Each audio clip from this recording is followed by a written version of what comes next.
October of 1878 began the way all bad news begins in Wyoming territory. Quietly, no wind, no warning, just the sound of hooves on frozen ground and a black gelding coming down the road that Maren Aldrich had been watching since dawn without knowing why. She knew the horse before she knew the man. That was always how it was with Harlan Greer. He was 52 years old and built like something the land itself had produced. Not tall exactly, not imposing in any theatrical way, but solid in the particular manner of a man who has never once been moved by anything he did not choose to be moved by.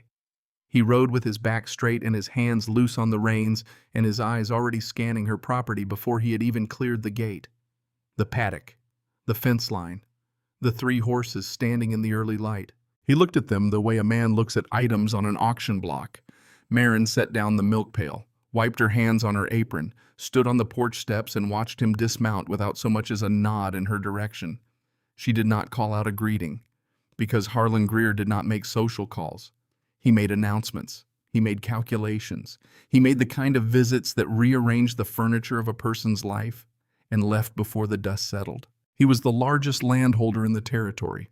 He had a seat on the territorial council and a voice that moved through town meetings the way cold water moves through a cracked foundation. Slow, inevitable, finding every weakness without appearing to look for one. He stopped at the bottom of her porch steps, adjusted his hat.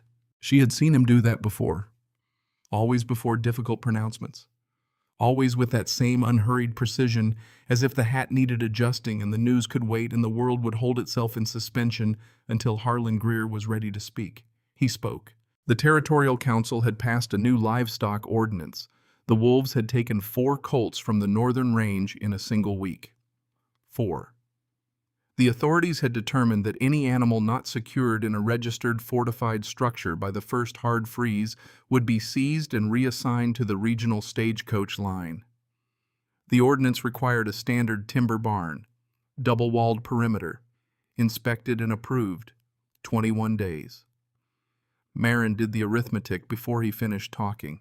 A barn of that specification required 2,000 board feet of seasoned pine, 400 pounds of iron hardware, a team of 6 men working 14-hour shifts. She had no access to the mill. The mill had been controlled by Greer's business partner since 1875, and the waiting list ran 6 weeks minimum. She had no funds to hire a crew. She had a shovel, a pickaxe, a cabin that needed a new north wall, and 3 horses that were the only reason she could plow her field, haul her water, and ride the 9 miles to town for supplies. Without them, the homestead was not a home. It was a coffin with a view. Greer knew this. The flatness of his voice told her he knew this. The way his eyes moved across her property told her he had already calculated the outcome and found it satisfactory. This was not a warning. It was a countdown. He paused before mounting. And that was when he said the thing that made her fingers curl into fists at her sides.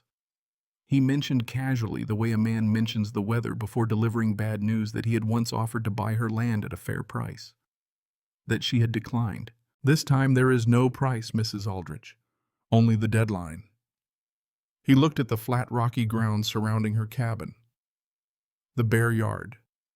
The empty space where a barn should have been, and wasn't and never had been. Because Jonas Aldrich had bought horses instead of lumber. Because Jonas Aldrich had always believed that the next spring would solve what the last winter had left undone. Greer saw no timber stacks, no construction site, no evidence of a woman who had any plan whatsoever. He saw a 31-year-old widow standing on a piece of land that would soon be his. He mounted the black gelding and rode east without looking back. Maren stood on the porch until the sound of hooves faded into the dry October air. She did not call after him. She did not curse his name. She stood very still, and she thought, and the thinking felt like standing at the edge of something with no rope and no ladder, and no one within 9 miles who was coming to help. Then she sat down on the top step and looked at the paddock. The buckskin was nosing at the fence rail. The bay mare had returned to her hay. The yearling was standing in a patch of early sun, its coat catching the light in a way that made it look almost golden, almost like something worth saving. Jonas Aldrich had been dead for 3 years, and Maren still measured time by the things he had left behind. The cabin. The fence posts he had sunk crooked because he never checked the level twice. The 3 horses he had bought in the spring of 1875 because he believed that spring would last forever. That was the kind of man Jonas was, optimistic in a way that bordered on reckless. He saw the world as a series of opportunities that would sort themselves out if you just kept moving forward. He had built the cabin on a slight rise of compacted clay and limestone, thinking only of drainage. Good drainage meant dry floors. Dry floors meant comfort. Comfort meant Marin would stop asking when he planned to reinforce the north wall. He never reinforced the north wall. He bought a yearling instead because the idea of a new horse in the spring excited him more than the idea of a windbreak in the winter. He died on a frozen road in December, riding too fast toward town, to buy her a gift, a set of carved wooden combs he had seen in the general store and decided she needed to have before Christmas, before the snow got worse, before she talked him out of it with her careful calculations about ice grades on downhill roads. She had told him the road was dangerous. He had smiled the way he always smiled when she tried to calculate the risk out of his plans. He said he would take the lower road. He did not take the lower road. He took the fast road, the steep road, the road that saved 20 minutes and cost everything. His horse slipped on a patch of black ice at the base of the south grade, and Jonas Aldrich went over the animal's neck and landed on frozen ground and did not get up. It was not heroic. It was not dramatic in any way that made it easier to carry. It was the consequence of a man who never once calculated the risk of ice on a downhill grade and trusted instead that the next bend would be the easy one. Marin loved him for his warmth. She had not fully forgiven him for his carelessness. She whispered it now, sitting on the porch step with the deadline ticking somewhere behind her eyes. "You left me 3 horses and not a single board to shelter them, Jonas." Her voice was not angry, just tired. The particular tiredness of a woman who has spent 1,000 days solving another person's unfinished equations. But the tiredness never lasted with Marin. It never did. Grief was a luxury she had learned to ration carefully, and she had work to do. She stood, brushed the dust from her skirt, and walked to the edge of the cabin where the ground sloped downward toward the creek. She crouched and pressed her palm flat against the earth. Cool, dense, the color of old rust. She picked up a handful and squeezed it, watching how it held its shape, how the moisture content made it pack tight without crumbling. And that was when her father's voice came back to her. Not as a ghost, not as sentiment, as engineering.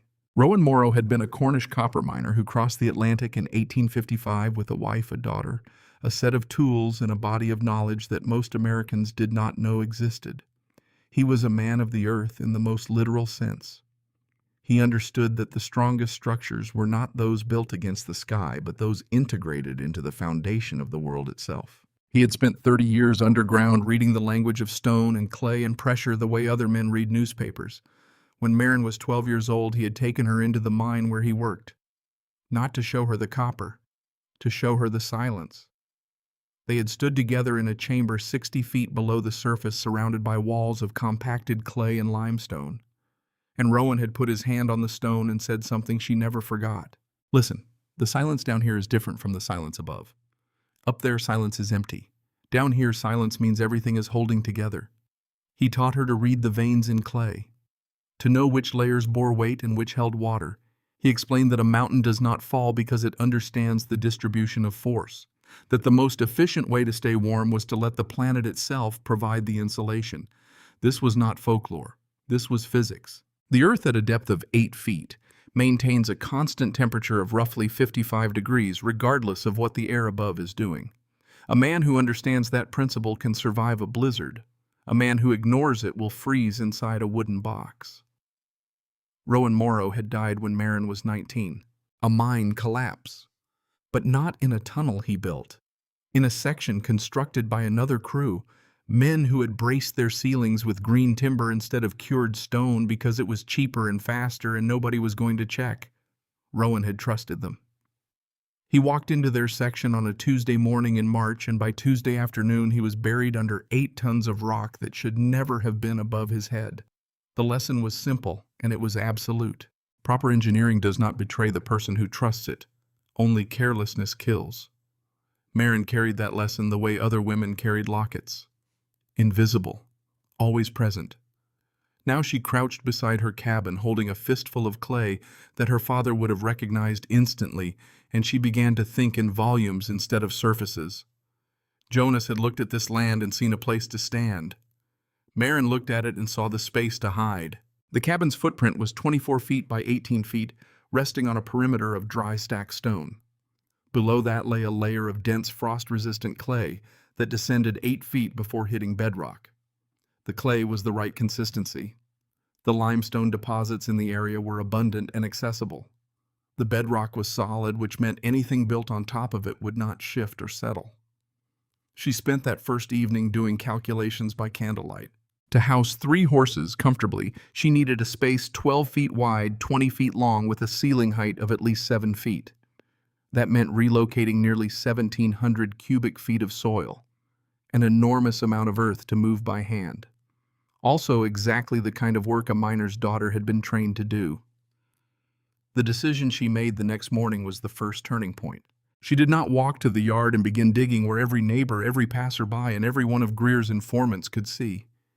Instead, she went inside her cabin, moved the table, moved the chair, and pried up the heavy floorboards in the center of her living room. The first bucket of dirt dropped into the darkness below. She was not building a barn, she was building a secret. Her strategy was precise. She dug from 4 in the morning until noon, working beneath the floor of her own home where no one could see or hear. In the afternoons, when the wall of fog rolled in from the creek and visibility dropped to 30 yards, she loaded the excavated dirt into a modified wheelbarrow and hauled it to the creek behind the property. She spread it thin along the bank where the water would carry it downstream. In the evening, she braced the newly exposed walls with stone fitting each piece by hand. Her neighbors saw exactly what she wanted them to see. A woman who was not hauling timber from the mill. A woman who had no stacks of lumber, no sound of hammering, no rising skeleton of a barn taking shape in her yard. They saw only a widow who appeared to be cleaning her house and moving small piles of dirt to the creek. They assumed she had given up, that she was tidying her affairs before the deadline arrived and Greer came to collect what the law now said was his. They did not realize that the dirt she carried away was the volume of a hidden sanctuary taking shape beneath her feet. The physical toll of the work was absolute. By the 10th day, Maren's palms were a map of burst blisters and new calluses, yellow and hard, layered over each other like the rings of a felled tree. She ate her meals standing because sitting down meant she might not stand up again. She slept in 2-hour intervals because sleeping longer meant losing daylight, and daylight was the only safe window for hauling dirt to the creek. Her body was becoming a ledger of the work, each muscle recording the debt in a currency of soreness and strain that compounded daily. She lost weight she could not afford to lose. Her dresses hung looser. Her face sharpened at the cheekbones and the jaw. When she caught her reflection in the water barrel, she saw a woman she barely recognized. Someone older, thinner, harder. Not the person who had stood on this porch 17 days ago and watched a man on a black horse ride away. Someone else entirely. Someone who had made a decision. But the vault was growing. Every bucket of earth she removed was a bucket of space she gained. And the space was becoming something real, something with walls and dimensions and the beginnings of a ceiling that would hold the weight of her entire world above it. Then, on the 7th day, the first complication walked out of the fog. She was at the creek in the late afternoon dumping a load of dirt at the bank when a voice came from behind her. She spun. Her hand went instinctively to the shovel in the wheelbarrow. Cutter Vane was sitting on a boulder 10 feet away. He had a bottle of whiskey half empty resting against his thigh. He was watching her with an expression that was neither surprised nor curious, knowing. Cutter was 60 years old and looked 70. He had been a silver miner before the drink took his steadiness, and now he lived in a shack on the edge of town doing odd jobs for men who needed a back and did not particularly care whose back it was. His clothes were worn to the color of dust. His hands shook when he was not holding something, but his eyes were sharp, fixed on the stones Maren had been carrying. He did not ask what she was doing. He said simply, and without preamble, "You are setting those stones with a friction lock. Flat faces inward, rough faces out. Rowan taught you that." Maren felt the blood leaving her face. In 7 days of secret work she had been meticulous. She had timed her trips. She had watched the road. She had cleaned every trace of clay from her floors before dark. She had arranged the visible surface of her life with the careful precision of a woman who understood that the enemy is always looking. And now a man she barely knew was sitting by her creek reading her construction technique like a signature she had left in plain sight. Cutter saw her fear. He took a slow drink from the bottle, set it down beside him. And when he spoke again, his voice had changed. The knowing was still there. But something else was in it now, something older. He said he owed Harlan Greer $40 for whiskey. That if Greer found out he had helped her, Greer would call the debt and he would lose his shack. Then he paused. But I owe Rowan more than $40. Rowan carried me out of the mine when the ceiling came down in 1860. He put me on his back and walked 300 yards in the dark with rock falling around him. He never once put me down. Marin did not move. She was calculating. She had not anticipated this. She had planned for hostility, for indifference, for the slow, grinding pressure of a community that wanted her to fail and would do nothing to prevent it. She had not planned for an ally who was also a liability. Cutter told her he had been there when Rowan died in the section built by the other crew, the section with the green timber and the corners that had been cut. He said Rowan died because he trusted someone who built wrong. You will not die because you are building right. It was the first time since Jonas's death that someone had looked at Marin Aldrich and seen not a widow, but an engineer. Cutter did not promise to help long term. He was too fragile for that, and they both knew it. He promised one specific thing. He would come for one night only, to help her set the limestone arches for the ceiling of the vault, the part of the construction that required two people, the part where the keystone had to be held in place while the supporting stones locked into position. In exchange, Marin would never tell anyone he had been there. She agreed.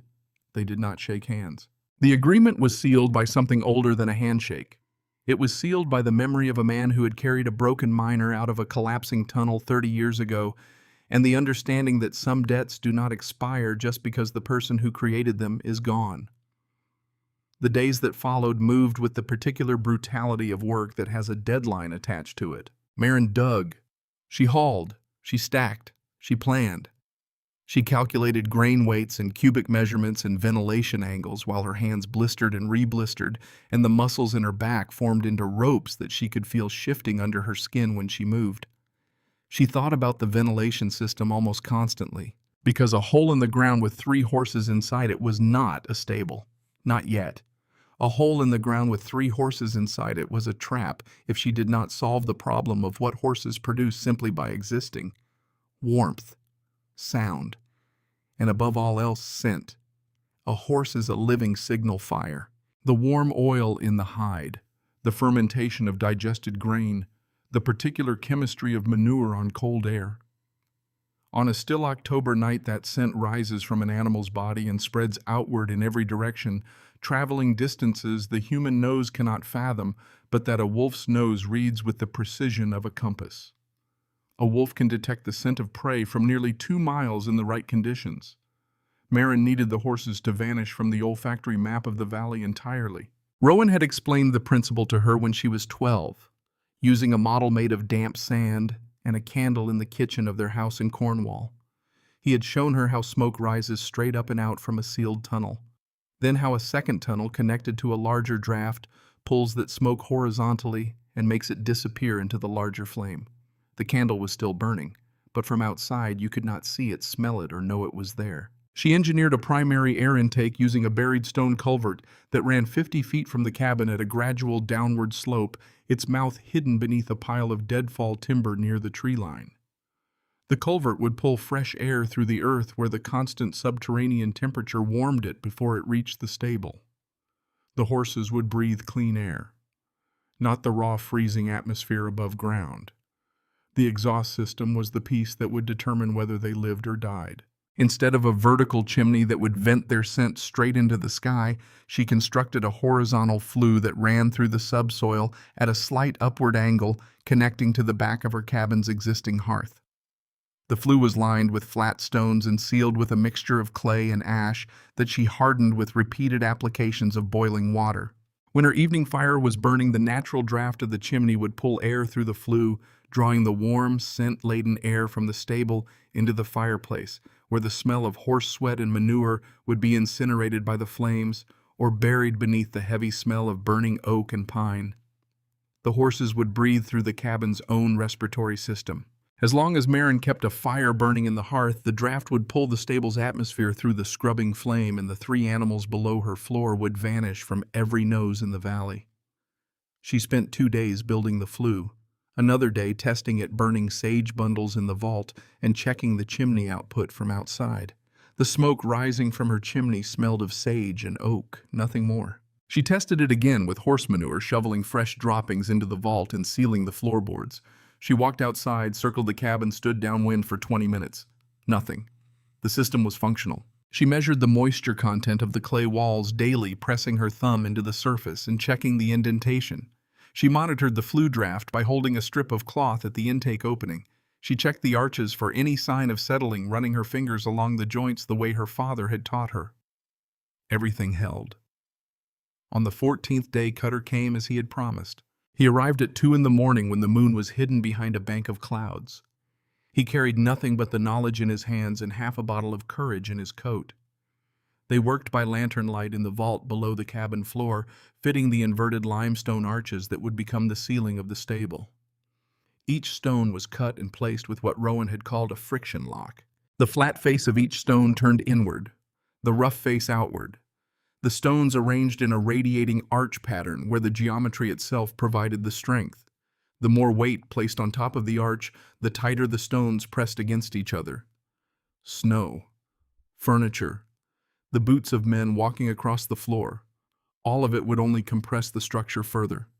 Not a single nail used in the load-bearing assembly. The system held together by gravity and the fundamental truth that Earth, when properly arranged, wants to stay where it is put. They worked in near silence. Cutter's hands remembered what his body had forgotten. He moved stones with a precision that contradicted the tremor in his fingers, placing each one by feel, testing the fit with his palm before nodding and reaching for the next. Somewhere around 3 in the morning, while they were bracing the central keystone, Cutter spoke. He said it quietly. The way you say something you have been carrying for a long time and have finally decided to set down. Greer does not just want your land, Marin. He wants the creek. Your creek. It is the only water source in this valley that does not freeze solid in winter. Marin stopped moving. She held the stone in her hands and felt its weight shift as the meaning of his words settled. The creek. The spring-fed creek that ran behind her cabin and pooled in a depression near the tree line before continuing south. She had always thought of it as a convenience. A place to wash clothes, water the kitchen garden, let the horses drink on warm evenings. She had not thought of it as the reason a man like Harlan Greer would engineer a legal mechanism to destroy her. He has done this before, Cutter said. 3 families in this valley. An impossible regulation. A deadline no one could meet. Then Greer buys the foreclosed claim for pennies. Your father would have seen it immediately. Rowan always knew when the ground was being cut from under him. The information changed everything. Marin was not just saving 3 horses. She was holding a water source that the entire valley depended on, keeping it out of the hands of a man who would use it as leverage against every homestead within 10 miles. Cutter finished the last stone just before dawn. He stood in the vault, his hands black with clay and limestone dust, and looked at the arches above him. Ran his gaze along each joint, each fitted surface, each place where stone met stone and held. He nodded once, the way Rowan would have nodded. Then he climbed the ladder back into the cabin. At the door he paused, did not turn around, said, I do not know if you will succeed, but I know Rowan would want you to try. Then he stepped into the fog and was gone.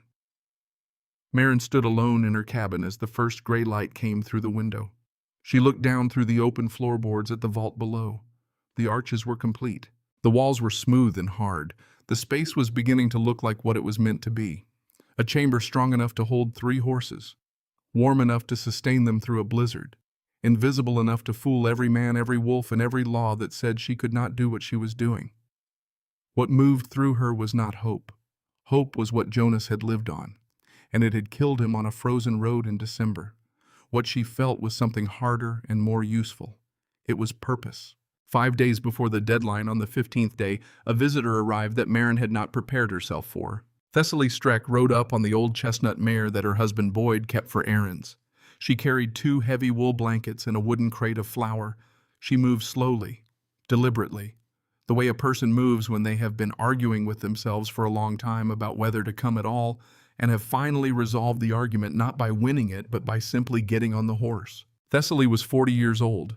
She had been Marin's nearest neighbor and closest friend. They had been 2 widows together for nearly a year after Thessaly's first husband died of fever, sharing meals and firewood, and the particular companionship of women who understand what it means to sleep alone in a cabin surrounded by miles of emptiness. Then Thessaly had remarried. Boyd Streck had offered her a roof that did not leak a team of oxen and the protection of a man's name on a deed. Thessaly had accepted because the alternative was another winter alone, and the last one had nearly killed her. Marin did not blame her for the choice. But the friendship had changed. Because Thessaly now lived inside the boundaries of her husband's world, and her husband's world was shaped by Harlan Greer. Boyd Streck had attached himself to Greer the way a barnacle attaches to a hull.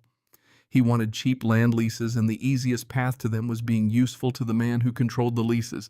That meant keeping watch. That meant reporting. Thessaly sat at Marin's table and looked around the cabin.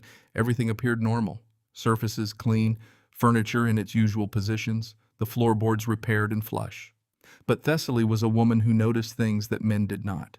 She noticed that Marin was thinner. She noticed the calluses on her palms, yellow and hard, the kind that come from gripping a shovel handle for 14 hours a day. She noticed the faint smell of clay on Marin's clothes, a smell that did not belong in a cabin with wooden floors. She said, "Boyd tells me you have been moving a great deal of dirt to the creek, more than a root cellar would account for." Marin sipped her chicory and said she was repairing the cabin foundation, which had settled after the spring rains. Thessaly looked at her for a long moment. Then she stood, gathered her shawl, walked to the door. She stopped with her hand on the frame, spoke without turning around. "I do not want to know what you are doing, Marin, because if I know, Boyd will ask. And I do not know how to lie to my husband." A warning and a boundary drawn in the same breath. Thessaly was protecting Marin by deliberately refusing to learn the truth, but the chain was visible. If Greer pressured Boyd, Boyd would pressure Thessaly, and Thessaly would break. Not because she was weak, because she had already made her bargain with survival, and that bargain did not include the risk of lying to the man who kept her alive. She left the blankets and the flour on the porch. Marin watched her ride north, back straight, head turned slightly toward the wind, as if listening for something the air might carry to her. There had been a time when the two of them would have sat at that table until dark, drinking chicory and talking about the particular small concerns of women who live alone at the edge of the world. That time was gone. It had been taken not by cruelty, but by the quiet machinery of survival, the same machinery that had taken everything else of value in this valley and ground it into something that fit inside a man's ledger. Marin closed the door and stood in the silence of her cabin. The deadline was 6 days away. The neighbors believed she had given up. Greer was waiting with the patience of a man who owns the clock. Thessaly was trying not to know what she already half suspected. Cutter Vane was somewhere in town drinking whiskey and praying that he had not said too much to the wrong person on the wrong night. And somewhere to the east, Greer's man, Boyd Streck, would be circling soon enough. She was certain of that. Beneath the floorboards of a widow's cabin, 1,700 cubic feet of Wyoming earth had disappeared, replaced by a vaulted chamber of limestone and clay that no one in the valley had imagined possible. The horses were still above ground, grazing in the eastern thicket, their breath visible in the cooling air. In 6 days, they would need to vanish. Marin sat by the hearth, hands aching, back a single continuous line of pain, and she listened to the wind outside. Somewhere in the distance, a wolf howled, then another. The pack was moving closer, drawn by the scent of livestock that still hung in the open air. 6 more days of that scent. She picked up her shovel and went back to work. 4 days before the deadline, Boyd Streck came without warning, which was the only way Boyd Streck ever came anywhere. Without warning, without manners, and with the particular alertness of a man who suspects he is about to find something worth reporting but cannot yet see it. He was 38 years old and built like ambition that had not quite found its right shape yet. Not tall enough to be imposing, not smart enough to be dangerous on his own, but connected to a man who was both, which made Boyd Streck precisely the kind of problem that did not announce itself clearly until it was standing in your yard looking at your windows. Maren heard the horse before she saw him. She was below, in the vault, pressing her thumb along the clay wall and checking the cure rate the way her father had taught her, working her way methodically from the south corner toward the intake culvert. She heard hooves, stopped, pressed herself against the wall and counted to 10. Then she climbed the ladder, replaced the boards with practiced speed, slid the table back into position, and was standing at the hearth stirring a pot of nothing in particular when the knock came. Not a knock, actually. More of a testing knock. The kind a man makes when he is not sure if he is welcome and has decided not to care. She opened the door. Boyd stood in the yard with his hat in his hand and his eyes already moving past her into the interior of the cabin. That was the first thing he always did. Look past whoever had opened the door, as if the person standing in front of him was merely an obstacle between him and whatever he had actually come to find. He said Greer sent him to check on things. Maren said there was nothing to check on. Boyd smiled the smile of a man who does not believe a word he is hearing, but has decided to be pleasant about it for now. He walked the perimeter of the cabin slowly, looked at the empty paddock, scanned the tree line, studied the ground near the cabin for tracks, for droppings, for any sign that horses had been present recently. The ground was clean. Maren had raked it 2 days earlier and let the wind redistribute the dust. He asked where the horses were. Grazing in the eastern valley, she said. Boyd looked at her the way a dog looks at a closed gate. Patient. Certain there was something on the other side. Not yet sure how to get to it. Then he stepped toward the cabin window and peered inside. The floorboards were carefully replaced. The furniture returned to its normal position. The table sat flush against the back wall. The chairs were arranged the way they had always been arranged, but in one corner near the base of the wall there was a smear, small, dark reddish brown, against the weathered gray of the pine boards. Fresh clay. "Why is there mud on your floor?" Boyd said. Not a question. An observation delivered in the flat tone of a man taking notes. Maren did not hesitate. "Spilled the washwater." Boyd held her gaze for a long moment. He was not clever enough to deduce what she was doing, but he was suspicious enough to know that something did not add up. And suspicion without understanding is sometimes more dangerous than understanding itself because it cannot be reasoned with or redirected. It simply sits there, watching, waiting for the thing it cannot name to show itself. Before he left, he delivered Greer's message with the practiced flatness of a man repeating words he had memorized carefully. Greer will inspect on the 22nd. No barn he brings men to take the horses. If you have hidden them, that is a federal violation. Then he mounted his horse and rode back toward the Streck homestead without looking back. Maren went inside. She looked at the clay smear on the floor. Such a small thing. A thumbprint of evidence that could unravel everything if the right eyes found it. She got a bucket of water and scrubbed the spot until the wood was pale and clean. And from that night forward, she added a new step to her routine. Every evening before she allowed herself to sleep, she got on her hands and knees and inspected every inch of the cabin floor, every board, every joint, every crack where a particle of clay might have lodged itself. The race was no longer just against the deadline. It was against a suspicion spreading through the valley like frost through a window crack.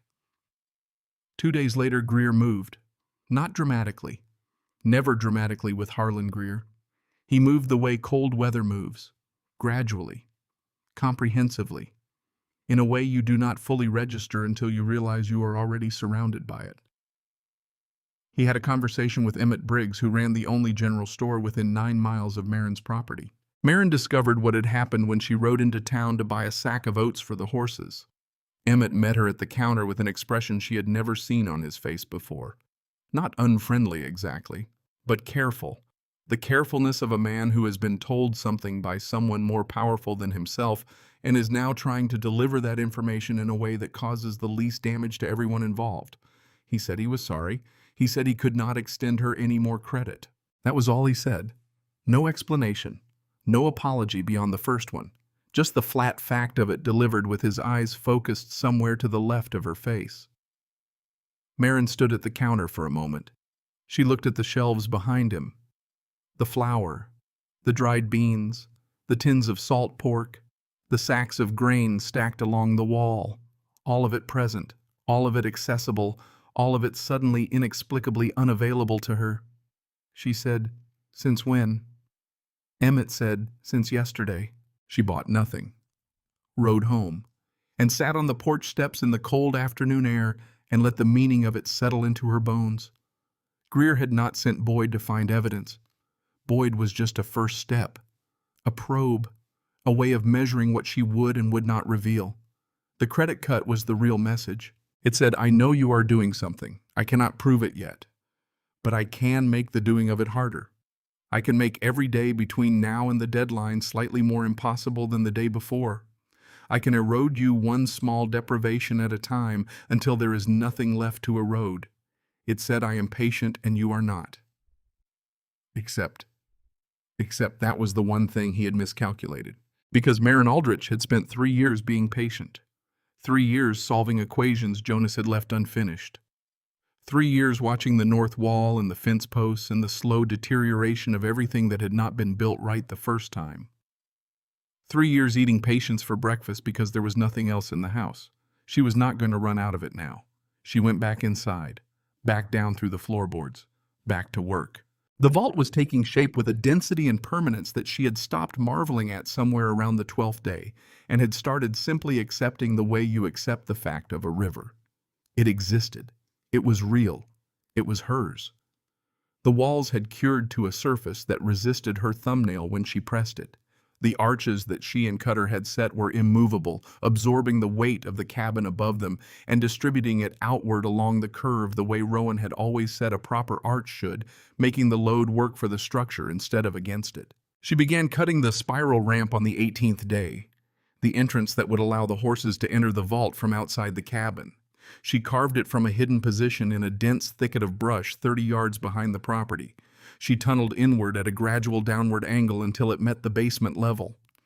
The floor of the tunnel was lined with 6 inches of packed sand and pine needles to deaden the sound of hooves. The ramp had to be steep enough to remain concealed from anyone approaching the cabin, but gentle enough that a horse could navigate it without panic. She was cutting the final section, the junction point where the ramp met the main chamber, when the earth gave way beneath her. It was not a collapse. Not exactly. It was a slump. A section of clay wall roughly 4 feet wide that sheared off its base and slid inward. Silent, decisive.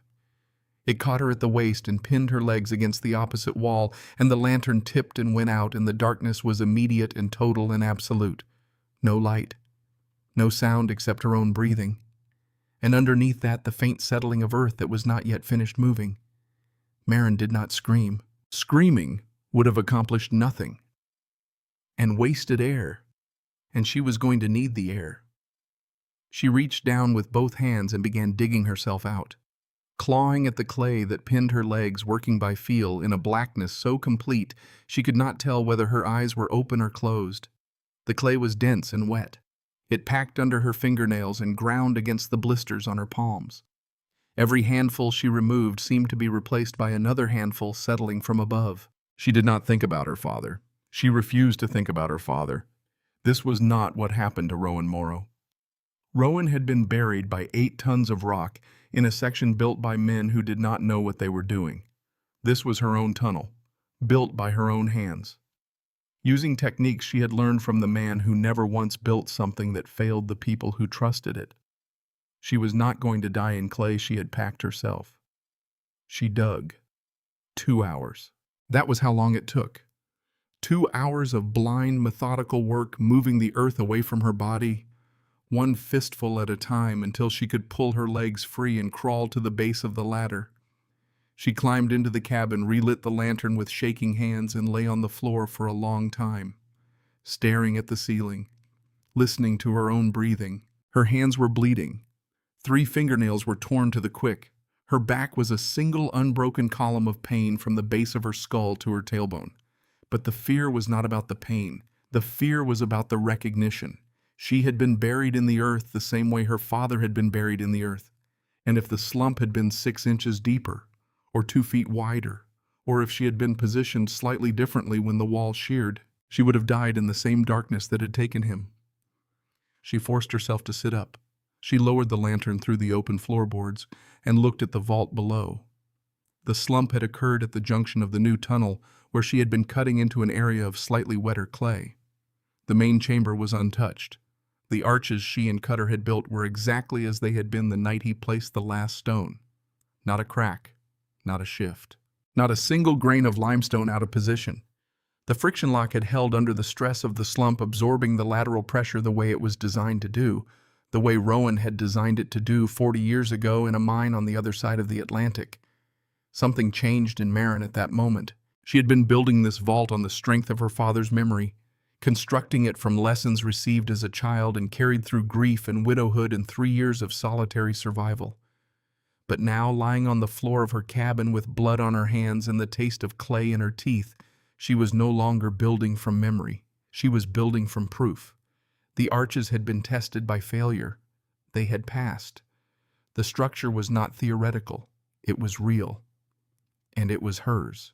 She repaired the slump the next morning, reinforcing the junction with additional stones and packing the wet clay with a layer of sand to prevent further sliding. Then she finished the ramp. The completed tunnel was 30 yards long from its hidden entrance in the brush to the main chamber, descending at a 7-degree angle in a gentle curve designed to prevent any line of sight from the surface to the interior. She tested it herself, walking the full length in the dark with her eyes closed and her hands trailing along the walls, counting her steps, memorizing the distance the way her father had taught her to memorize the layout of every tunnel he worked in. If the lantern goes out, he used to say, your feet should know the way home. On the night of October 20th, she moved the horses. She did not lead them. She baited them with oats, pouring a thin line of grain from the thicket where they had been grazing down into the mouth of the tunnel. The buckskin went first, its big head, low nostrils working as it followed the trail of grain into the darkness. The bay mare followed, pressing her nose against the buckskin's flank for reassurance. The yearling stopped. It stood at the mouth of the tunnel with its ears rotating and its front hooves planted in the dirt, refusing to go forward. Every instinct it possessed was telling it that the darkness ahead was wrong, that the ground that disappeared into shadow was not ground to be trusted, that the correct response to an unknown tunnel in the middle of the night was to stay exactly where it was. Marin did not pull. She did not push. She had learned from the buckskin that horses respond to patience the way people respond to arguments, slowly and on their own terms. She walked halfway down the ramp and sat in the darkness, making herself small and still. Waited. 15 minutes passed. The yearling's breathing was audible from where she sat, rapid and shallow, the sound of a young animal trying to decide whether the unknown darkness ahead was more frightening than the known cold behind. And then Marin began to hum. It was a melody her father used to sing in the mines, not a lullaby, a working song. A song miners sang to test the echo in a new chamber and judge by the sound whether the walls were solid or hollow. Her father had taught it to her in exactly this way, walking her into dark spaces and teaching her to listen to how the air received sound, how good stone gave it back clean and round, how bad stone swallowed it. The melody bounced off the packed earth walls of the tunnel, soft and round. The yearling tilted its head. One ear swiveled toward her, then the other. Then it took a step, then another. Then it was beside her, its warm breath on her neck, and she placed her hand on its nose and walked it the rest of the way down. The vault received them the way the earth receives a seed. The temperature stabilized within the hour, 7 degrees warmer than the surface. The horses did not whinny. They seemed to sense the weight of the earth around them, the solidity of the stone above their heads, and they settled into the space with a calmness that surprised her. The buckskin began eating from the hay pile in the corner. The bay mare folded her legs beneath her and lay down on the sand floor. The yearling stood close to Marin, its flank pressed against her side. She felt its heartbeat slow from a rapid flutter to a steady, measured pulse. She climbed the ladder and engaged the pulley system she had rigged to lift the final floorboards back into place. 4 stone blocks suspended on rope inside the wall cavity acted as counterweights, making it possible to open and close the trapdoor from above without tools and without noise. The boards settled with a quiet thud flush with the rest of the floor. She replaced the table, the chair, swept the area clean. From the outside, the cabin looked exactly as it had for 3 years. No barn, no fence, no sign of the 3 animals that were the center of her world. The deadline was 48 hours away. Marin sat in her chair by the hearth and listened. From below, muffled and rhythmic, came the sound of hay being chewed, steady, unhurried, the sound of animals that did not know they were hidden, that only knew they were warm and fed and safe. She built up the fire and watched the draft pull the air through the flue. The chimney smoke drifted into the night sky, carrying nothing but the smell of burning wood. On the morning of October 22nd, Gareth Foss rode up to the cabin with two other men. One was a clerk from the county seat.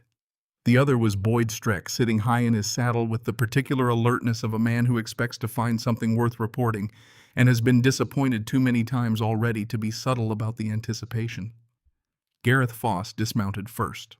He was 50 years old, a deliberate man, a Civil War veteran by history, and a man who believed that rules were the only thing standing between a community and the chaos that communities were always tending toward. He did not enjoy enforcing the livestock ordinance. He did not enjoy being in Greer's orbit. But he believed in procedure, and procedure required this inspection. He looked around the empty paddock, scanned the tree line, studied the ground near the cabin for tracks, for droppings, for any sign that horses had been present recently. The ground was clean. "Where are the horses?" Mrs. Aldrich Foss asked.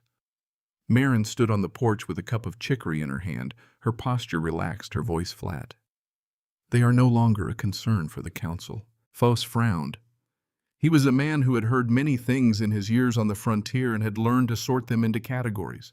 Things that were true, things that were almost true, and things that were said by people who understood exactly how much truth was required by law and were providing precisely that amount and no more.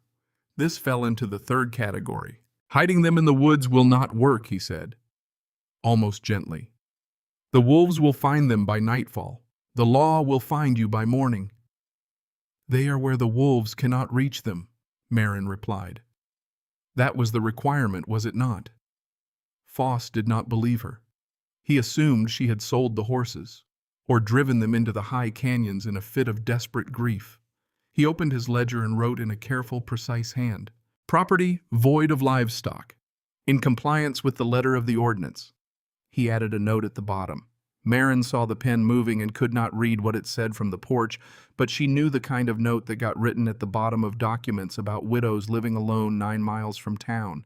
She would learn later that it read, "Owner likely destitute, unlikely to survive the season."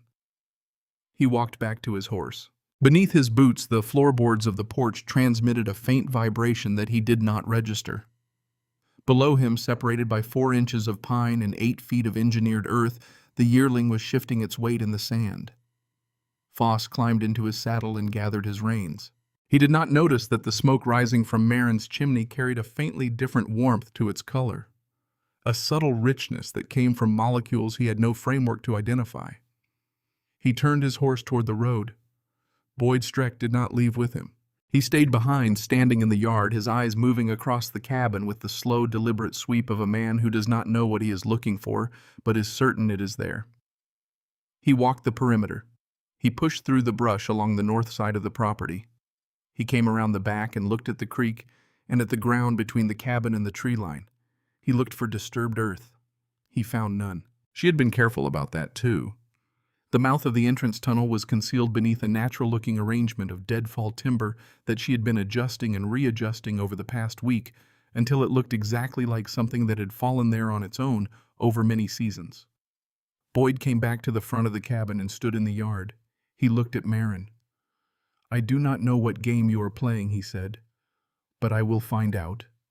He mounted his horse and rode after Foss, and Marin watched him go with a stillness that hid the speed of her pulse. If Boyd came back with a shovel in enough time, he would find the tunnel entrance. He was not clever, but he was persistent. And persistence with a shovel is all you need to uncover a secret buried in clay. She needed the winter to arrive before Boyd kept his promise. She needed the snow to seal the ground and bury the entrance and make digging impossible. She needed time. And time was the one thing she could not earn or manufacture or dig out of the earth with her own hands. 3 days later at night, Cutter appeared at the cabin for the second time. He was drunk and frightened, which was a combination that made him look considerably smaller than his 60 years. He stood in her doorway with his hat in his hands like a man delivering a confession he had been rehearsing for 3 days and still could not get right. Greer had been talking in the saloon. Cutter had been there nursing a whiskey he could not afford, sitting at the far end of the bar with his collar up and his eyes down, doing what drunks in small western towns do when they want to disappear. Being very still and very quiet and hoping that the stillness and the quiet would make them functionally invisible. He had heard Greer tell two cattlemen that he knew the Aldrich widow was up to something and intended to return with an official search warrant. Greer had not specified what he suspected, but the word something was enough. It meant he was watching. It meant the 21-day deadline had been a starting gun, not a finish line. Marin listened to all of this. Then she asked the question she had been dreading since the night by the creek. "Did you say anything when you were drinking, Cutter?" "Anything at all." Cutter looked at the floor. He was silent for too long. Then he said, "I may have mentioned Cornwall stone setting." Not to Greer. To a man at the bar. I do not remember if Greer was within earshot. Pause. I do not remember much of that night. The silence between them was heavy with everything that did not need to be spoken. Cutter Vane was a man who had made himself unreliable through decades of careful self-destruction. And now the one act of integrity he had managed helping Marin build the arches might be compromised by the same weakness that had defined the rest of his life. Marin did not shout. She did not accuse. Did. She looked at him for a long moment and said, "If Greer asks, you tell him the truth. You did not see any horses. You did not see a stable. You did not see anything but a woman moving dirt." Which was technically true. Cutter had never entered the vault when the horses were inside. He had never seen the completed stable. He had seen stone and earth and the geometry of arches. None of those things were horses. Cutter nodded, put his hat back on, left without another word. Marin closed the door, stood in the middle of her cabin. The fire crackled. Below the floor she could hear the faint rhythmic breathing of the bay mare, slow and steady.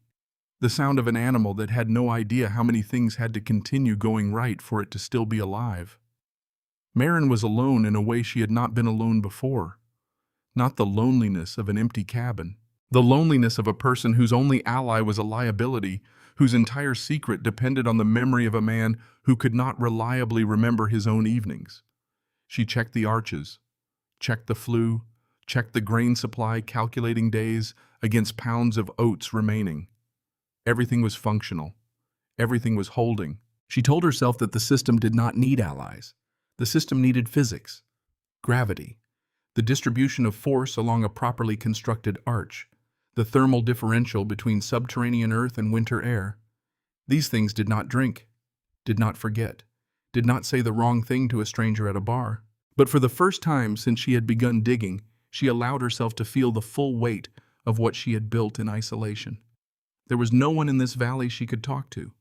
Not about what she had built. Not about what she feared. Not about anything that mattered. She picked up a strip of cloth and held it at the flue intake. It moved toward the hearth. Steady. Constant. The draft was holding. 1 week later, on November 2nd, Greer came for the second time. He brought Boyd and a territorial clerk with an official inspection warrant.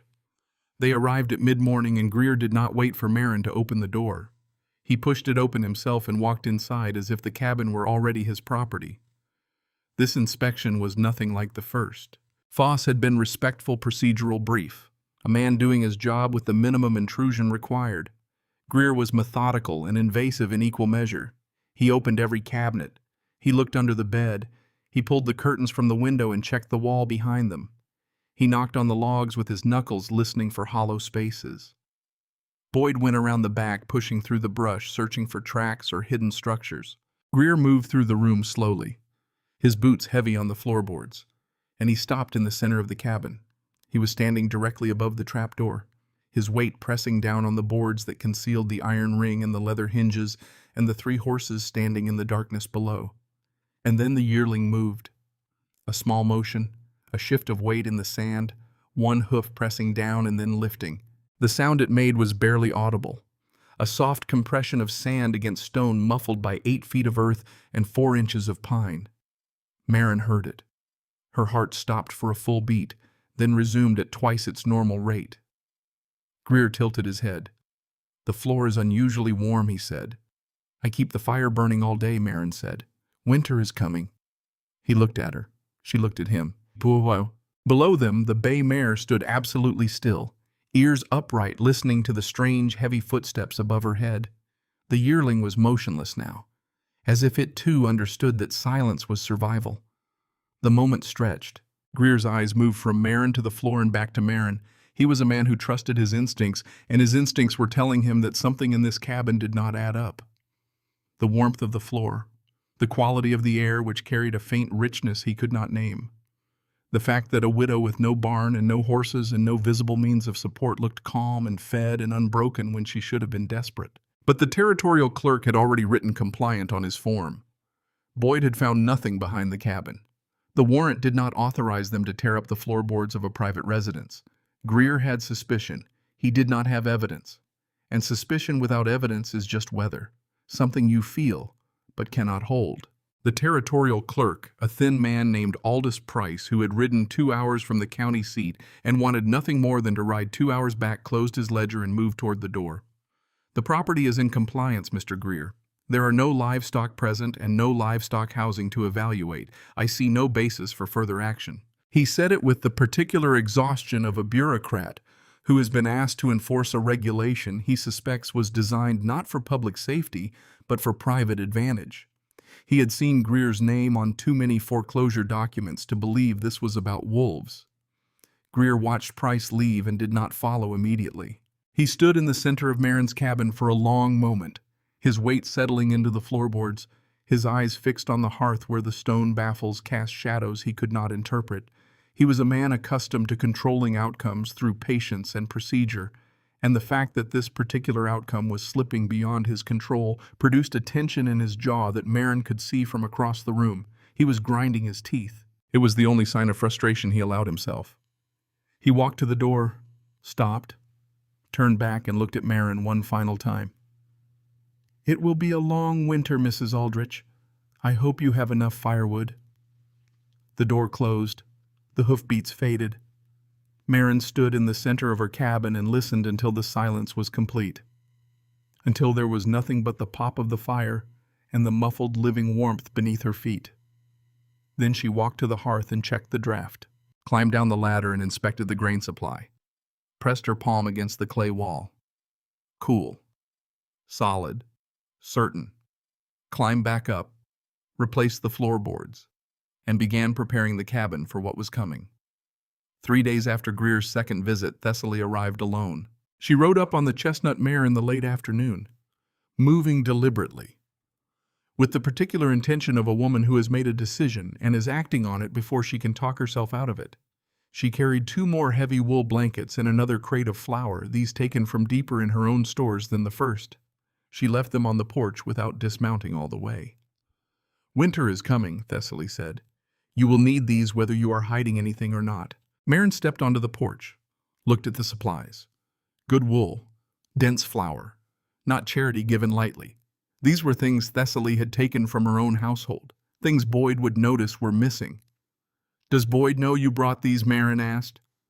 Thessaly looked at her from the saddle with an expression that contained about 15 different things at once. "Boyd knows what Boyd needs to know," she said, and she said it with a steadiness that Marin recognized. It was the steadiness of a woman who had made her bargain with survival and was discovering quietly and without drama that the bargain still left room for a small and specific kind of courage. Thessaly did not ask about the horses, did not ask about the dirt or the clay or the warm floors. She held her line exactly where she had drawn it weeks ago. She would not know, she would not ask. But she would leave blankets and flour on the porch of a woman who had once been her closest friend, and she would ride home and tell Boyd nothing, because there was nothing to tell. Marin carried the supplies inside and stood at the window watching Thessaly's figure shrink against the darkening landscape. The sky had changed. The blue of early autumn was gone, replaced by a low, heavy ceiling of cloud that pressed down on the valley with a physical weight. The barometric pressure was dropping. The wind had stopped entirely, which was not a sign of calm.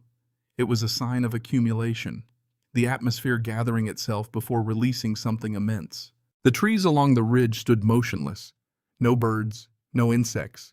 The horses in other homesteads across the valley, still housed in wooden barns and open paddocks, were restless, stamping, circling, sensing in their blood what the weather instruments of the era could not yet precisely measure. Something was building in the upper atmosphere, a mass of Arctic air sliding south across the Rockies with the slow, unstoppable momentum of a glacier calving into the sea. Everything from the beginning of this story, Greer's ultimatum, Boyd's suspicion, the 21-day deadline, the inspection, the warrant, all of it had been a human drama played out on a stage that was about to be swallowed by something far older and far less interested in property lines and territorial ordinances. The real test was not Harlan Greer. The real test was the winter itself. 3 days later, the sky answered every question the valley had been asking. The snow came on a Thursday. Not gently, not the way snow comes in paintings or in the memories of people who have only seen it from warm windows. It came the way the territory's oldest residents had been warning it would come for 3 weeks, the way the animals had been predicting with their restlessness and their circling and their refusal to settle. It came like a wall, horizontal, white, absolute. The first gust hit the cabin at 4 in the morning, and Maren felt it in her sleep, felt the change in pressure, felt the temperature drop through the floorboards before she was fully awake. She was up and at the hearth in 60 seconds, feeding the fire, checking the flue draft with her strip of cloth, confirming the draw was strong and steady, and pulling the stable's air up through the stone channel and into the flame. Then she went below. She descended the ladder into the vault, and the horses were already awake, already aware. The buckskin stood with its ears forward and its nostrils wide, reading something in the air that Maren could not detect. The bay mare was on her feet, pressed against the far wall, her breath coming in slow, deliberate puffs that clouded in the lantern light. The yearling was beside Maren before she reached the bottom rung, its muzzle finding her shoulder, its warmth immediate and specific against the cool air of the chamber. She checked the grain, checked the water trough she had rigged from a stone basin fed by a slow seep in the east wall, checked the sand floor for any sign of moisture coming through from above. Everything was dry. Everything was holding. She climbed back up, rebuilt the fire to a steady burn, ate a piece of flatbread standing at the hearth, and descended again before the first full light of dawn. Because that was how the next 5 days would work. Up in the morning. Fire. Check the chimney output from the north window. Down again before the world outside became active enough to notice anything. The storm did not relent. It did not pause for breath. It did not take the evenings off or ease up around midday the way ordinary storms did.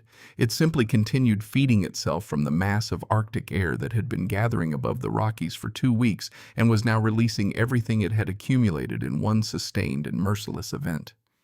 The snow reached the windowsills by the second day. By the third day, the paddock fence had disappeared entirely beneath a surface of white that looked solid enough to walk on, and was not. By the fourth day, the road to town no longer existed. Maren lived in the vault. She wedged herself between the buckskin and the yearling at night, the wool blankets Thessaly had brought pulled tight across her shoulders, her back against the south wall, her boots off to preserve the warmth they held. She slept in increments. 2 hours. 3. The animal's breathing set the rhythm slow and even and profoundly reassuring, the sound of creatures that had no idea they were the center of a woman's entire architecture of survival. She ate sparingly. The flour, the flatbread she made each morning on the hearth before descending again, half for herself. The other half consumed in small pieces throughout the day while she sat with her back against the stone wall and the horses breathed around her. And then on the second night the wolves arrived. She heard them before she felt them.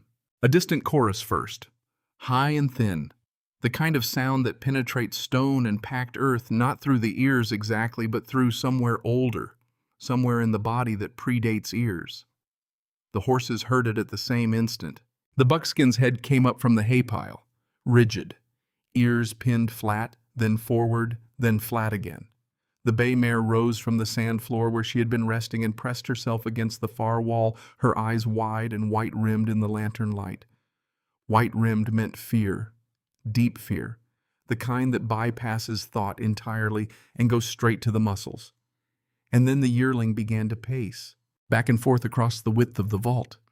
Quick nervous compressions in the sand, its hooves making a sound that was too loud, too present, its head tossing, its breath coming in short, sharp bursts that clouded the air around its muzzle in rapid little explosions of warm vapor. Marin watched it and felt the cold certainty of the problem settle into her chest. The ventilation system was perfect. The scent trap was functional. The arches were solid. But the system had a vulnerability that no amount of engineering could address. The yearling was young and frightened. And fright makes noise. And noise travels through stone and earth and packed clay in ways that scent does not. The flue could scrub the smell of a horse. It could not scrub the sound of one. Then she heard the pause.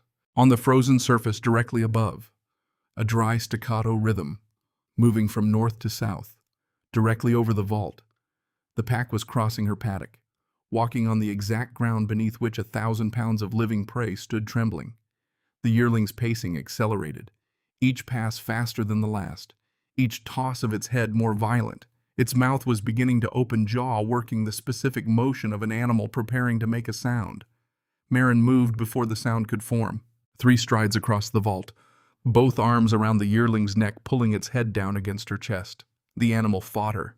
Its neck muscles bunched and strained. Its jaw worked against the pressure of her forearms. It was stronger than her, considerably stronger, and frightened in a way that made strength irrelevant to reasoning. She held on. She pressed her cheek against the flat plane between its eyes, and she breathed. Slow. Deliberate. Slower than felt natural. Slower than her own body wanted, because her own body wanted to run too. Her own body had the same ancient circuit firing, the same message in the blood. Predators. Above. Run. Except there was nowhere to run. So she breathed instead.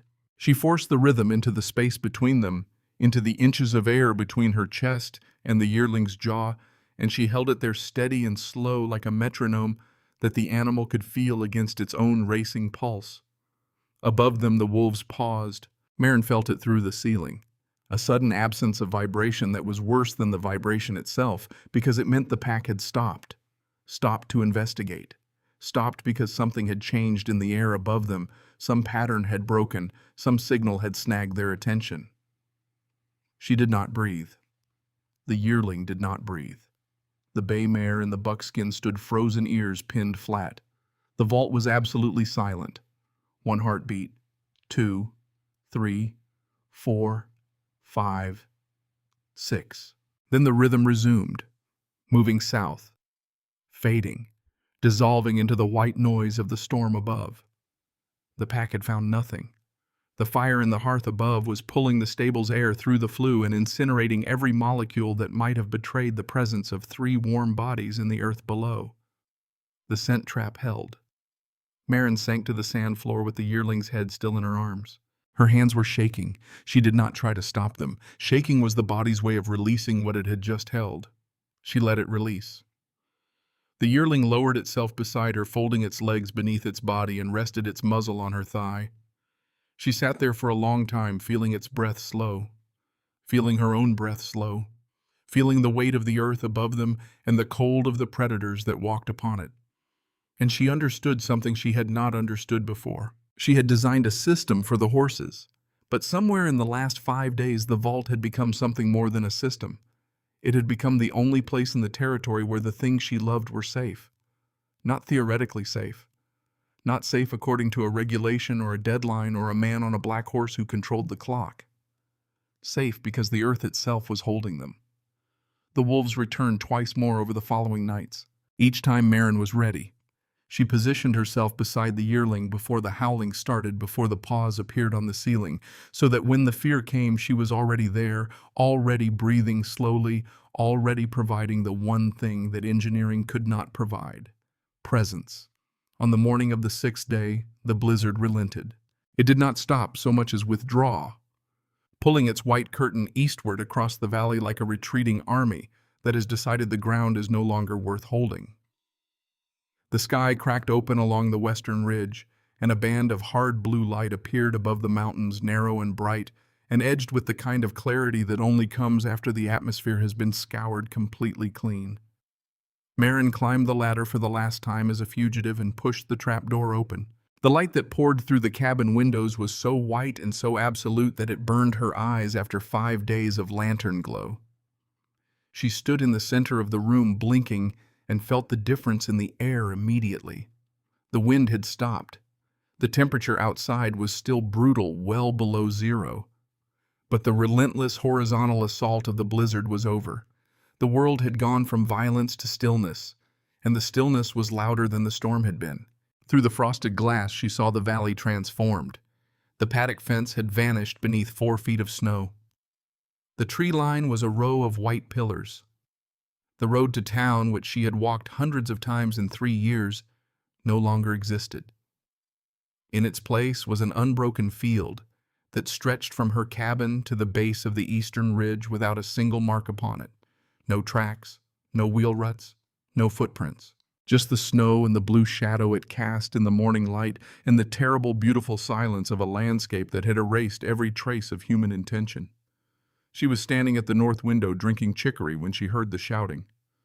Faint at first, broken into syllables by the distance and the density of cold air that had been compressed by days of storm.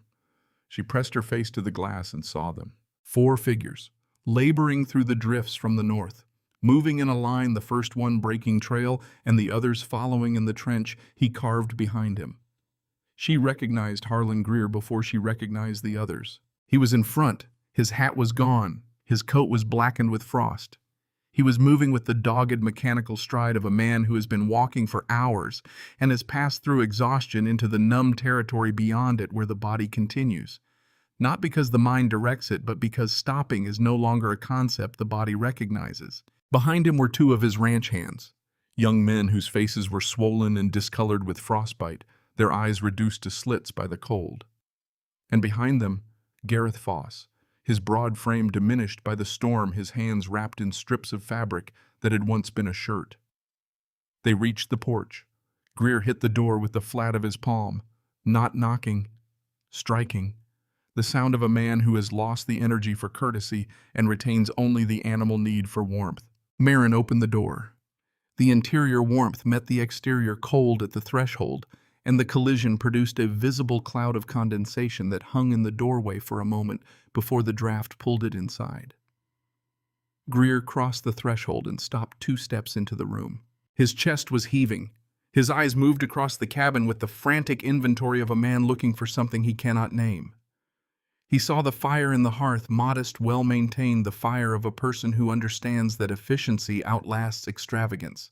He saw the clean floor, the orderly shelves, the table set against the wall with a cup and a plate as if the occupant had eaten breakfast that morning without urgency. He saw a woman who was thinner than she had been a month ago, but who stood with her weight balanced and her hands still and her eyes clear. He had expected ruin. He had expected a cabin as devastated as his own ranch, a woman as broken as his own finances, which were, though Marin did not yet know this, considerably more damaged than the storm had found them. 3 years of maneuvering and acquiring and positioning had left Greer extended in ways that required the creek, required this land, required the outcome he had engineered with the livestock ordinance to come out the way he had planned it. What he found instead was order, and the order enraged him because he could not explain it. How he said, just that. 1 word. Not a question exactly. A demand. The verbal equivalent of a man who has been calculating an outcome for months and arrived at the answer to find the mathematics had changed without his permission. Gareth Foss entered behind Greer. The 2 ranch hands followed, moving immediately to the hearth, crowding close to the fire with the single-minded desperation of men whose bodies had been making urgent requests for warmth for several hours and were not interested in the social niceties of waiting to be invited. Foss moved toward the center of the room. He was the one who noticed first, not Greer, who was too consumed by his own calculations to feel what was happening beneath his boots, not the ranch hands who were too hollowed out by cold to register anything beyond the fire. Foss noticed because he was a man who had spent his life reading the quality of materials through direct contact. A former blacksmith's apprentice who could tell the composition of metal by the way it responded to pressure. He knelt, pressed his right palm flat against the floor, fingers spread wide, and held that position for several seconds. The floor was warm, but that was not what stopped him. There was something else, a quality beneath the warmth, a rhythmic displacement of air that transmitted through the packed earth and the wooden joists and into the pine boards as a pulse, slow, regular, unmistakably biological. "The ground is breathing," he said. He did not say it loudly. He said it the way a man speaks when he has encountered something that contradicts everything he has assumed to be true, and the weight of the contradiction has compressed his voice into something barely above a whisper. Greer turned from the hearth. He had been examining the chimney, noticing the stone baffles at the back, the modification to the flue that had no corresponding feature in any cabin he had ever built or inspected. He looked at Foss on the floor. He looked at Marin standing by the table. The arithmetic was assembling itself behind his eyes. "Where are they, Marin?" He used her first name. For the first time in all the months of this contest. And the intimacy of it was not warmth. It was invasion. The verbal equivalent of a man forcing open a door that has been locked against him. You did not sell them. No one moved horses through that storm. If they died in the timber, the pack would have denned up around the carcasses within a mile of here, and I would have seen them on the way in. But the wolves moved south 2 days ago. He stepped toward the center of the room. Why would wolves leave a valley where 3 horses are supposed to be dead? His boots were heavy on the boards. Below, 8 feet down. The bay mare's ears rotated toward the sound. The buckskin shifted its weight. The yearling stood motionless, head raised, listening to the footsteps of the man who had started all of this. "You cannot hide a horse," Greer said. "A horse is 1,000 pounds of heat and smell and noise. It eats 30 pounds of feed a day. It breathes 12 times a minute. You cannot put a horse in a box and make it disappear." Marin walked to the center of the room. "I did not put them in a box," she said. She knelt where Foss had knelt. Her hand found the iron ring that was set flush with the boards, invisible unless you knew exactly where to look, and pressed with exactly the right angle. She gripped it and pulled. The counterweight system engaged with a deep, groaning tension, 4 stone blocks on rope inside the wall cavity, and a 6-foot section of the floor pivoted upward on its leather hinges and locked in the open position. The air that rose from the opening was warm and dense and alive. It carried the smell of hay and grain and animal warmth, the particular unmistakable sweetness of horses that had been well fed and dry and calm for weeks. It filled the cabin in seconds, displacing the thin, sharp air of the winter morning with something ancient and mammalian and profoundly, overwhelmingly reassuring. One of the ranch hands made a sound. Not a word, just a sound. The involuntary vocalization of a man whose body has registered something before his mind has caught up with it. Foss rose to his feet and stepped to the edge of the opening and looked down. Greer did not move for several seconds. When he did, it was not toward the opening. It was away from it, 1 step backward, as if the hole in the floor had revealed not a stable but a fissure in the logic of his world, a place where the ground he had been standing on turned out to be thinner than he had understood. Below them, in the amber light of the lantern that Marin had left burning on its stone pillar, 3 horses stood on clean sand in a vaulted chamber of smooth clay walls and a ceiling of interlocking stone arches. The buckskin was at the hay pile, chewing. The bay mare was standing with her head turned toward the opening above her ears, forward expression alert but untroubled. The yearling looked up at Marin and made the sound. The low, rumbling recognition it had begun making during the nights she had spent in the vault beside it. The sound that meant you are here, and nothing more. Foss descended the ladder with the slow, careful movements of a man entering a space he does not fully trust. When his boots touched the sand floor, he stood still for a long time, turning in a slow circle, taking in the dimensions, the construction, the quality of the air. He touched the walls. He looked up at the arches. He found the mouth of the ventilation flue and held his hand in front of it, feeling the steady, warm current of air moving through it. He followed the flue with his eyes to the point where it entered the back of the hearth above, and he understood. In a single moment of clarity, he understood the entire system. The earth warmed the intake air. The animals warmed the vault. The fire drew the exhaust. The chimney scrubbed the scent. The cabin and the stable were not 2 structures. They were one organism. He climbed back up and faced Greer. The words he spoke were not dramatic. They were technical, and they were the most devastating thing Harlan Greer had heard in a room he was standing in for as long as he could remember. "It is not a hole in the dirt, Greer. It is a mine. She built a mine for the living. The silence that followed was not empty. It held weight. Boyd Streck was the first to break it.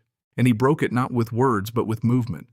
He walked to the edge of the opening, looked down at the 3 healthy horses standing in the warm, dry chamber, at the clean sand floor and the fitted stone arches and the ventilation system that had kept 3 animals alive through the worst blizzard in the territory's recorded history. Then he turned and walked out of the cabin. He did not close the door behind him. He did not say a word to Marin or to Greer or to Foss. He walked out into the snow and he kept walking, and Marin watched him through the window until he was a small, dark figure against the white field heading back toward the Streck homestead, where every animal he owned had frozen to death inside a regulation timber barn. She had expected anger from Boyd. What she had not expected was the quality of his silence. It was the silence of a man who has realized that the authority he had been following was not only wrong but actively destructive. That the standard he had enforced upon himself and on others had been designed not for safety, but for control. And that the person he had tried to undermine had been the only one in this valley who had been building for survival all along. Not the silence of defeat, the silence of recognition. And recognition, unlike defeat, changes a man permanently. Foss stood by the open trap door with his hands at his sides looking at Marin.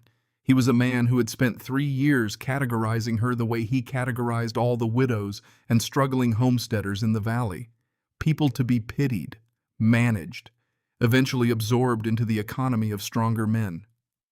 He had written unlikely to survive the season in his ledger 6 weeks ago, and the ink was still fresh. The woman he had written it about was standing in a warm cabin above 3 living horses, while the man who had controlled the ledger had arrived at her door with frostbitten hands. Foss did not apologize. He was not that kind of man.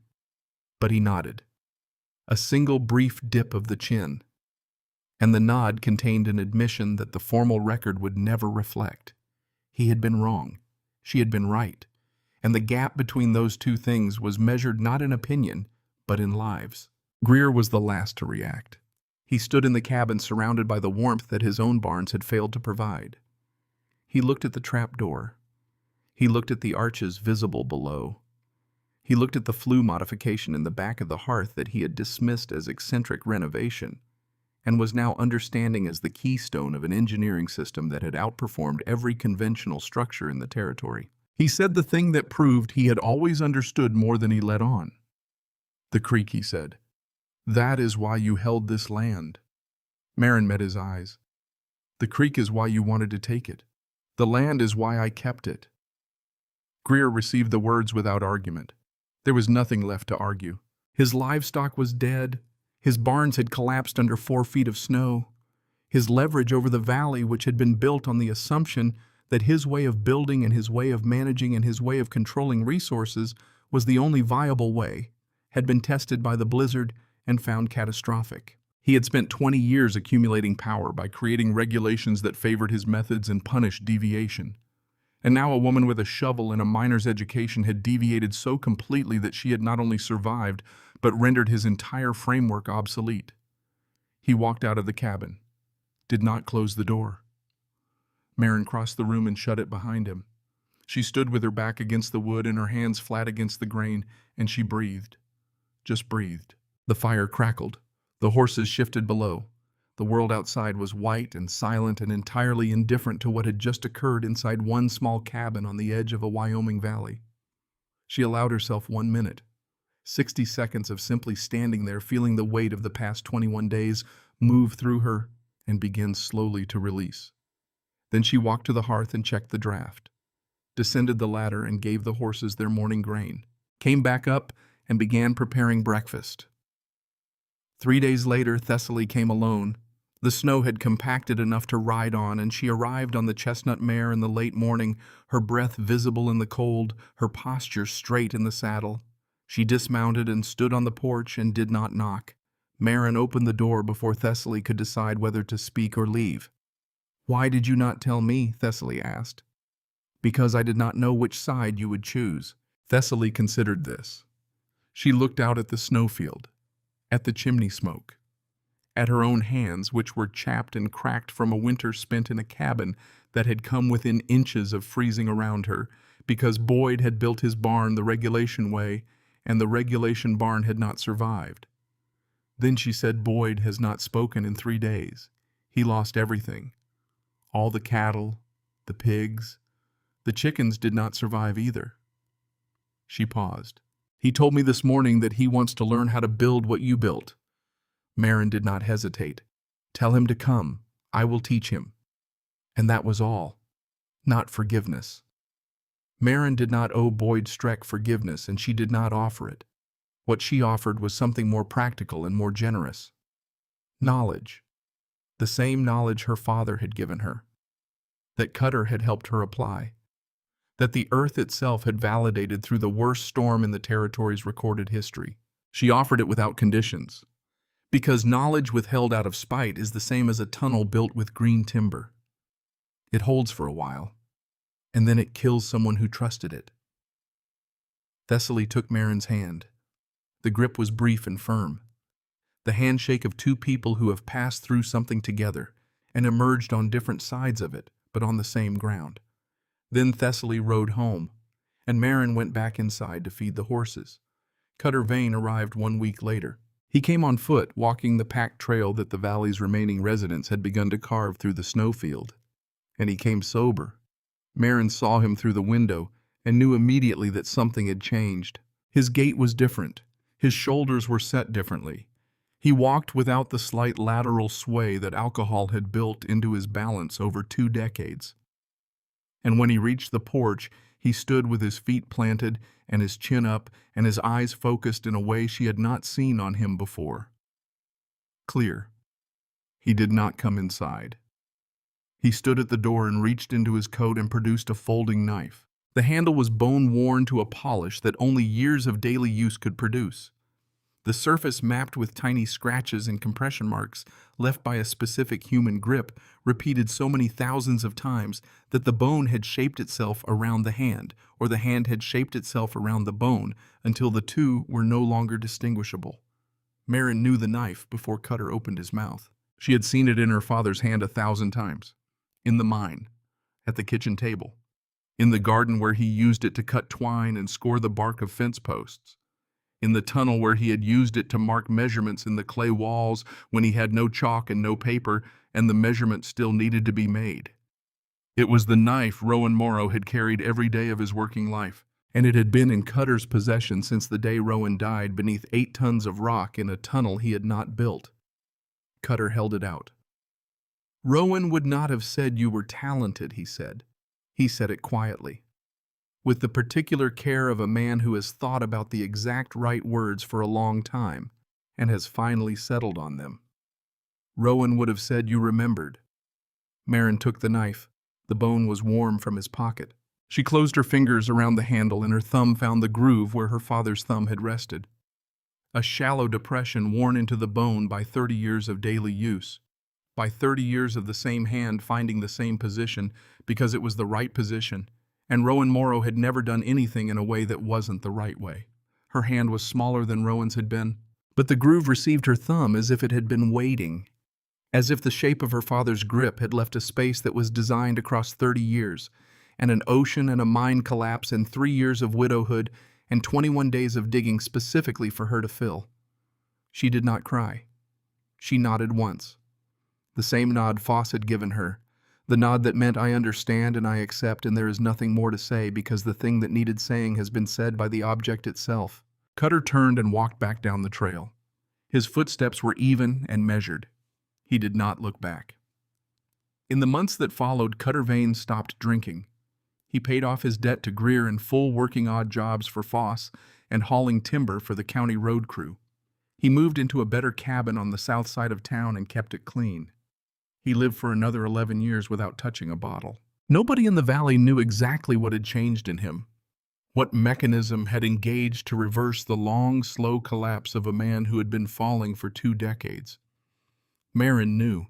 She understood that sometimes watching someone else build correctly is enough to make you stop tearing yourself apart. In late February of 1879, the snow began its retreat. Gareth Foss stood before the town council in the meeting hall and delivered his winter report. He read the damage figures in his flat, factual voice, and the numbers were staggering. 78% of the valley's barns had suffered structural failure. 63% of sheltered livestock had perished. The economic loss represented years of breeding and acquisition that could not be recovered in a single season. Then he turned to a separate page in his ledger and read a second entry. Aldrich Homestead. 3 horses sheltered by subterranean housing method. Duration of shelter 94 days, losses 0, survival rate 100%. Greer, seated at the far end of the council table, objected. He argued that the subterranean method did not meet the existing definition of a registered livestock structure. The ordinance specified timber frame construction with double-walled perimeter. What the Aldrich widow had built was not in the code book. It could not be inspected by standard methods. It set a precedent that would undermine the authority of the council to regulate construction across the territory. Foss listened to the objection. He let Greer finish.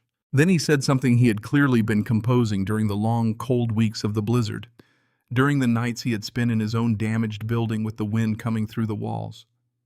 During the morning he had knelt on Marin Aldrich's floor and felt the earth pulse beneath his hand. Your code book killed every animal in this valley except hers. If the code book says her method is not valid, then the code book needs a new page. The council voted 4 in favor of recognizing subterranean livestock housing as a legal alternative, 1 against. Greer cast the dissent, and it was the first vote he had lost in 15 years on the council. The quiet, structural authority he had built over 2 decades, the authority that depended on everyone agreeing that his way was the only way, had been fractured by a 4-to-1 margin, and a man who had finally decided that procedure without results was not procedure at all. It would not be the last vote he lost. The story of the vault spread through the valley that spring. Neighbors arrived at Marin's cabin with measuring tapes and questions that she answered with the same precision she had used to calculate cubic yardage and flue angles. She showed them how to read the composition of their soil. She explained the relationship between chamber depth and temperature stability. She taught them to calculate grain supply against duration. She warned them about wet clay and poor drainage and the specific danger of cutting corners in arch construction. She delivered the warnings without softening them, because she had learned from her father that a kind warning and a weak beam have the same outcome. By autumn of 1879, 7 homesteads had begun excavating what the community had started calling Aldrich cells. The woman who had been scheduled for dispossession was now the valley's most consulted authority on winter construction. The reversal was total, and it was permanent. It did not rest on sentiment or admiration. It rested on arithmetic. Her animals had lived. Theirs had died. The numbers did not require interpretation. Harlan Greer sold his holdings in the spring of 1880 and moved south. He left without ceremony, loading his remaining possessions onto a wagon and driving out of the valley on a Tuesday morning in April. Marin was in her garden when the wagon passed on the road below her cabin. She looked up. Greer looked straight ahead. Neither of them waved. Neither of them needed to. The contest was over. The terms of its resolution were written in the stone beneath her floor and in the empty pastures of his former ranch, and in the 4-to-1 vote that had been entered into the territorial record and would remain there long after both of their names had been forgotten by everyone who had not been present for what it cost. The creek on Marin's land continued to flow through every winter that followed. Unfrozen, accessible, feeding the wells and the troughs of every homestead in the settlement. No one man controlled it. No one man owned the water. It ran free because the woman who held the deed to the land it crossed had held that deed not for profit but for principle, and the principle had outlasted the man who tried to take it. The wolves returned the following winter and found the valley changed. The warm, rising scent columns that had once marked every barn and stable in the settlement were gone, replaced by chimney smoke that smelled of nothing but wood. The pack circled for 3 days, probing the snow, testing the wind, and then moved on to ranges where the prey still advertised itself in the old way. Within 2 years, the wolf attacks that had plagued the valley for a decade had ceased entirely. The predators did not disappear. They simply went where the hunting was easier. Marin Aldrich expanded her system over the years that followed. She connected the original stable to a root cellar, and then to a spring-fed cooling chamber, creating a network of underground rooms that maintained a constant temperature year-round without any fuel source beyond the cooking fire she built each morning. The cabin above was merely the visible portion of a structure that extended in 3 directions beneath the surface.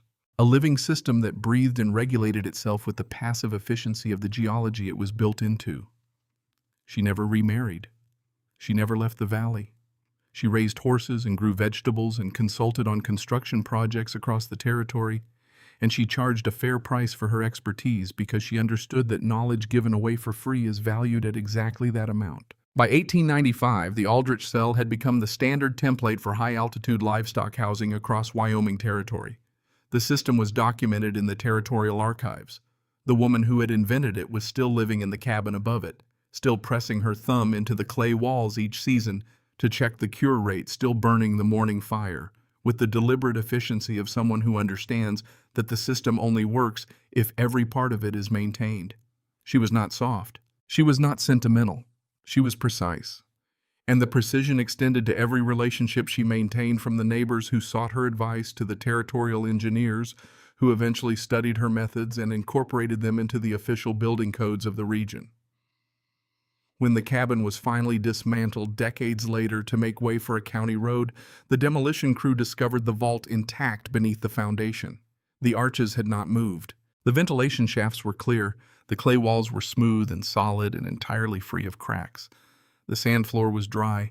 The air inside was cool and still and carried a faint mineral smell that the foreman said reminded him of a root cellar, though he had never been in a root cellar that felt so deliberately constructed, so intentionally permanent. He stood in the vault for a long time, running his hand along the stones. He wrote in his report that the subterranean chamber appeared to be of significant historical and engineering interest and recommended that the site be preserved. Today, a marker stands where the cabin stood. It faces west, toward the ridge where the wolves once gathered. It does not mention Jonas. It does not mention the 21-day deadline or the man on the black horse or the night Marin held a frightened yearling in her arms while a wolf pack crossed the ground above her head. It presents the work as what it was. A record of what happens when a human being stops arguing with the earth and starts listening to it. The horses are gone. The wolves are gone. The cabin is gone. The creek still runs beneath its winter skin of ice, carrying the mineral taste of the limestone that has kept it moving through every freeze the valley has ever known. And beneath the surface, beneath everything the modern world has laid down on top of it, the stones of the Aldrich vault remain in their arches, locked in place by the same force that locked them there in October of 1878. Gravity has not changed. The geometry has not shifted. The earth is still holding. And if you drive that road on a winter night when the snow is coming down and the headlights carve a narrow tunnel of light through the darkness, you will pass over that spot without knowing it. You will pass over the place where a woman looked at the ground and saw not an obstacle but an answer, where she dug into the earth with hands that bled and a mind that calculated and a will that did not bend, and where she built something so aligned with the fundamental laws of the physical world that it has outlasted every human structure erected above it. The vault does not need to be remembered. It only needs to remain.